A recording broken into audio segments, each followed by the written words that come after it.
Hello guys, இப்போ நம்ம veg rice பண்ண போகிறோம். அதுக்கு 2 டேபிள் ஸ்பூன் ஆயில் ஊற்றிட்டு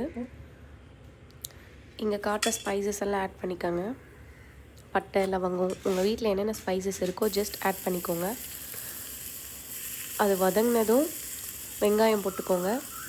நெக்ஸ்ட்டு வந்து உப்பு, ஏன்னா வெங்காயம் அப்போ தான் வந்து நல்லா வதங்கும் கொஞ்சம் சீக்கிரமாக. ஸோ அதுக்காக சால்ட்டு போட்டதுக்கப்புறம் நல்லா வெங்காயம் வதங்கினதுக்கப்புறம் ஜிஞ்சர் கார்லிக் பேஸ்ட் ஒரு 1 table spoon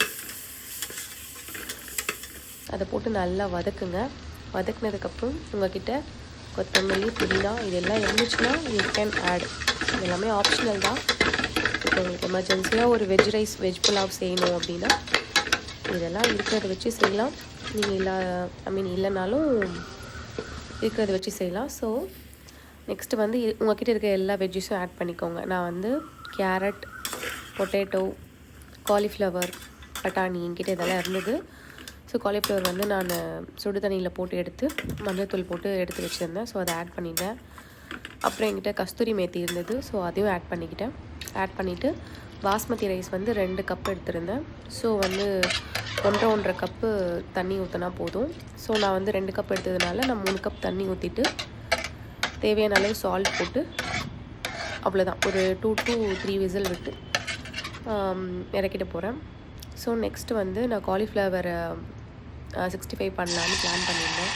so masala mix பண்ணும்போது நான் வந்து காட்டலை. ஜஸ்ட் என்கிட்ட இருந்த எல்லா மசாலையும் நான் சும்மா லைட்டாக ஆட் பண்ணி போட்டு பொரிச்சு எடுக்கிறேன்.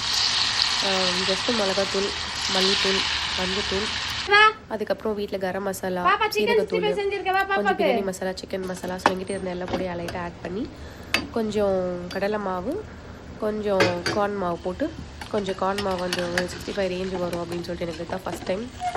ஸோ ஜஸ்ட் ஃப்ரை பண்ணிட்டு லைட்டாக ஜிஞ்சர் கார்லிக் பேஸ்ட், உப்பு போட்டு மிக்ஸ் பண்ணி ஒரு 1/2 அன் ஹவர் வச்சுட்டேன். அப்புறம் எடுத்து எண்ணெயில் போட்டு ஜஸ்ட்டு ஃப்ரை பண்ணி கருவேப்பிலை போட்டு அதையும் சேர்த்து எண்ணெயில் சேர்த்து ஃப்ரை பண்ணி எடுத்துட்டேன். அதுக்கப்புறம் ஒரு சூப்பரான இது ரெடி ஆகிடுச்சு. ஸோ நெக்ஸ்ட்டு இதுவும் வெந்துருச்சு.